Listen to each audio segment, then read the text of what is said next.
Coming up on the Sports Desk, we got soccer tournaments all over the place. Preseason tourneys, including one right here in town, has the girls and guys getting loose as league play approaches and 2012 winds down. At South High, that sets up a couple of girls teams for a big day on the pitch. See who's rumbling through the Spartans' home tourney. And on the hardwood, there's a familiar face getting some hoops action. Check out one star who literally jumped from the football field to the paint in time to help the Saxons win some basketball games. All that and more coming up right now on the Sports Desk.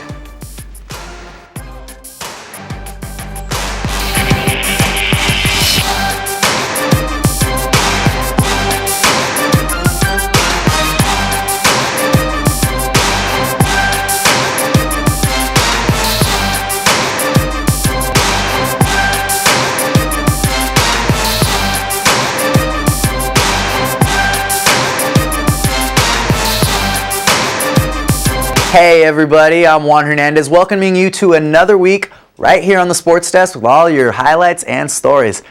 We start this week with the South High Girls Soccer Tournament. As with all preseason tournaments in just about any sport, the event has seen schools from all over the southern section as they gear up for the new season, and our Aaron Giddens spent a Saturday afternoon with the Spartans to see how their season is shaping up with the home tourney. They say the best offense is a great defense. And the South Torrance girls soccer team displayed that against South Pasadena during their Holiday Classic tournament. In the first half, senior Amanda Whittle shows some speed as she beats her defender and scores, puts the Spartans on the scoreboard first 1-0. Just a few minutes later, a great defensive stop by Whittle sets up midfielder Corey Boatsart for the finish. South came out in attack mode on both ends of the field, and that strategy kept them in control majority of the game. Captain Jessica Nakai connects with Kendall Boatsart as she leaves her defender in the dust and scores 3-0 South. Right before halftime, this great inbounds play by the Spartans gives Kendall Boatsart her second goal and South its fourth.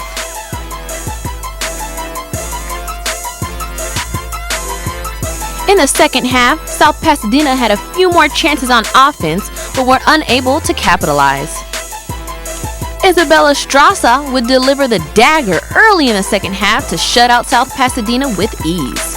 My strategy was to connect passes and basically get our chances, because we've been trying to put away the ball a lot, so we've been working on that, and I feel like we're really doing good this season so far. With a few Pioneer League teams in the tournament, it gives South a chance to check out the competition.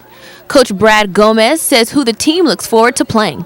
Torrance High is always lately has been always our big tournament, or our league foe. So they've got a great team over there at Torrance, and great coaches, and they've done some very good things the last couple of years. The South Torrance girls soccer team have collected their first 2 wins during the first weekend of their Holiday Classic. With the 5-0 win over South Pasadena, they will move on to the quarterfinals. At South High School, I'm Aaron Giddens for the Sports Desk. Thanks for that, Aaron. Quite the day for the Spartans, as she said. That 5-0 victory over South Pasadena, combined with a 10-0 shellacking of Los Angeles, that's going to put them in the quarterfinals of the tournament. Amanda Whittle has 3 goals on the day, and 3 other Spartans have 2 goals each to help the squad blast through pool play. And checking out South's next opponent in that quarterfinals matchup, we have the Sports Desk's newest edition, reporter Giselle Roberts, who brings you the highlights of the West Warriors matchup against Notre Dame Academy. Check it out. In this weekend's prestigious holiday tournament, the West girls faced off against Notre Dame Academy in pool play. This game served as an early litmus test for West, and they were looking to set the tone for what they hope is going to be an exciting season. It was a chilly day as West took on Notre Dame Academy, but it didn't take long for the action on the field to heat up. In early play, West misses a shot just wide of the goal. On the next possession, it looks like West misses an opportunity, but the girls managed to stick with it and score the first goal of the game. From that point, the West offense turned on the burners, scoring here off the free kick for a 2-0 lead. Less than a minute later, Wan Hernandez scores the final goal of the half, giving West a commanding 3-0 lead. The second half started with a collision, but that didn't stop West. Kayla Steed scored the final goal of the game with a beautiful shot, sealing the 4-0 shutout victory for West. I think we really connected. First of all, we've been working on our defense, and that really obviously did well today. We kept a pretty strong team out of the net and kept the shutout with not very many dangerous chances for them, and so I think that's a real credit to our defense today. Thanks for that, Giselle. So West has a busy day themselves. They advance after the early game to take Granada Hills down with penalty kicks. 1-1 the score in regulation, 7-6 the PK tally that moves the Warriors on to face rival South on Saturday, December 11th. And speaking of the West-South soccer rivalry, on the boys' side, we call that the Eaton Bryant Cup. After a 2-year hiatus, the squads finally got together last week to renew their South Bay rivalry, and it looks like the Warriors going to be holding on to the trophy for at least one more year. Named after the two coaches who started each school's soccer program, Mike Eaton and Roger Bryant, the Eaton Bryant Cup has belonged to West for over 10 years now, with the Warriors earning a win or tie every year since 2001. And this year, with the match ending in a 0-0 tie, looks like those bragging rights just growing bigger and bigger for the rivalry that goes back more than 45 years. All right, everybody, coming up after the break, we'll see a little b-ball with a couple of teams that are feeling pretty good about their chances in the Pioneer League. For one of them, confidence is flying high, even if the preseason's been a rough ride. We're here today to ask people about marriage. For starters, what's the best thing about being married? Who I get to stay married to. Family. Togetherness. To me, is having a companion. This person. My favorite thing about being married is that I have a partner. Do you think your marriage is good for more than just the two of you? Does it influence those around us? Yeah, I think. In a positive way? I think so. I would hope that people would see that when we're together that we really have a very true affection for each other. What everybody wants, and we know we're lucky to have it. The energy we give out in our home, I think, spreads out to other people. Your marriage just continues to go on and on and on. Oh, sure, and affect generations after us. I think it really sort of stabilizes your whole community. It's a cornerstone of a society, right?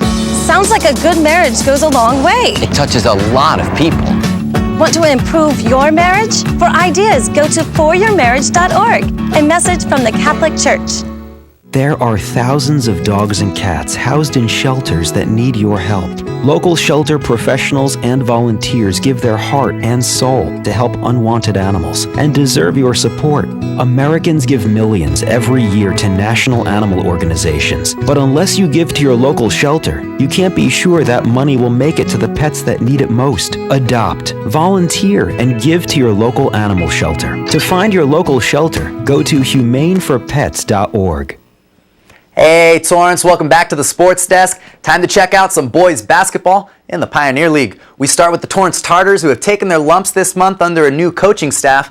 But as Jenny Phillips learned, even if things start out rough, it hasn't fazed this team one bit when they talk about their chances in the Pioneer League. Hey Juan, I'm out here at Torrance High School where the Tartars are taking on Miracosta for another preseason showdown. Let's check out the highlights. The Mustangs were hot from the get-go, capitalizing on every opportunity. Dropping a couple of big three balls, they pulled ahead early. While Torrance was able to respond with a few big plays of their own, they only showed glimpses of life. The Tartars had a hard time hanging with Miracosta and matching their level of energy and intensity. The Tartars were unable to come back from the huge deficit as the Mustangs continued to extend their lead. Torrance drops this one, 62-36. Despite the tough loss, the Tartars are still optimistic about what's to come.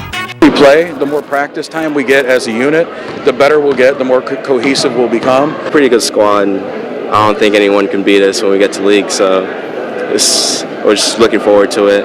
It starts with practice and just dedication. We have to try to motivate each other to go harder because some practices aren't the greatest, but we try to make, even if we don't feel like practicing, we just got to go out there and play hard. As you can see, this Tartar team is facing a lot of tough adjustments. They've got a new head coach and big injuries keeping out a couple of their key players. And now this tough preseason schedule has left them 1-4. However, these guys know come Pioneer League time, they'll be ready. From Torrance High School, I'm Jenny Phillips for the Sports Desk. Thanks, Jenny. Another Pioneer League squad running with confidence this year. It's the North Saxons. Call it a football season hangover if you want, with the Saxons adding star wide receiver Devontae Jenkins to the basketball squad after he helped his team make a run to the CIF semifinals. Actually, call it whatever you want. Either way, these guys are excited to win some basketball games now. Brittany Johnson has that story. The Saxons are hitting the paint tonight against the Carson Colts for another preseason matchup. North has 6 senior returnees, which includes football hot hands Devontae Jenkins. Devontae returns after averaging just over 9 points and 4 rebounds. We missed him our first 4 games this season. He's in football. He's a great football player, so he'll help us out with size, and he'll definitely be a great contribution for us. Though he looked great tonight, it's going to take a few weeks before he's in top-notch shape. Once I get my wind back, it's going to be different. I was a little tired today, but I just like running up and down the floor, attacking the basket, and then pretty much taking what I can get. Though it's Coach Luke Dupron's first year as head coach, he has high expectations from his team. On the offensive end, you probably won't see too many set plays this year.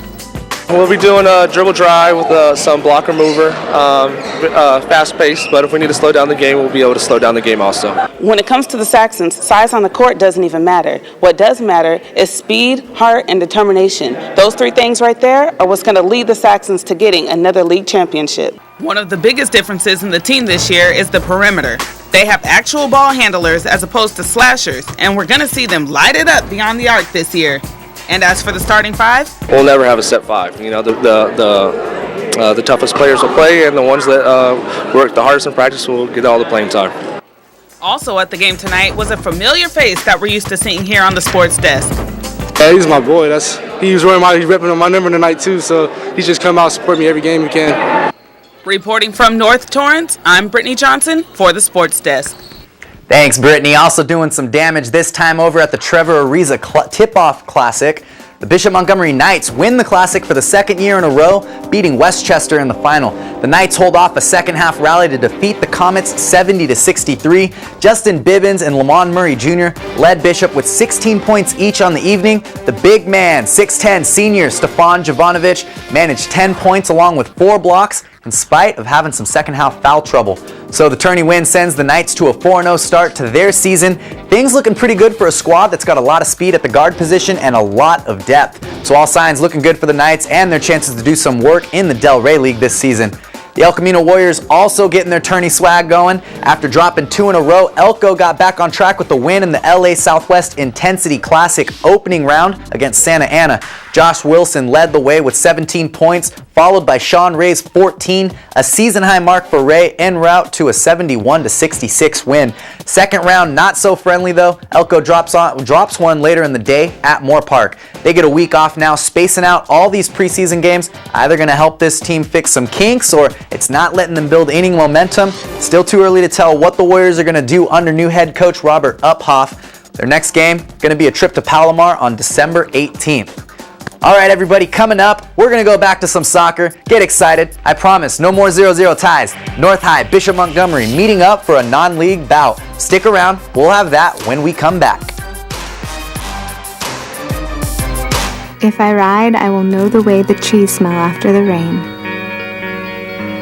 I will grow a heart so strong that hospitals will take Tuesdays off.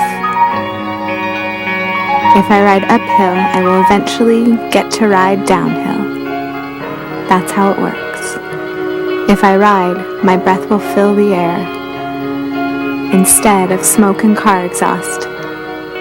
If I ride, road rage will turn into laughter. And I won't be a boy or a girl. I will just be a rider. If I ride, I will be strong.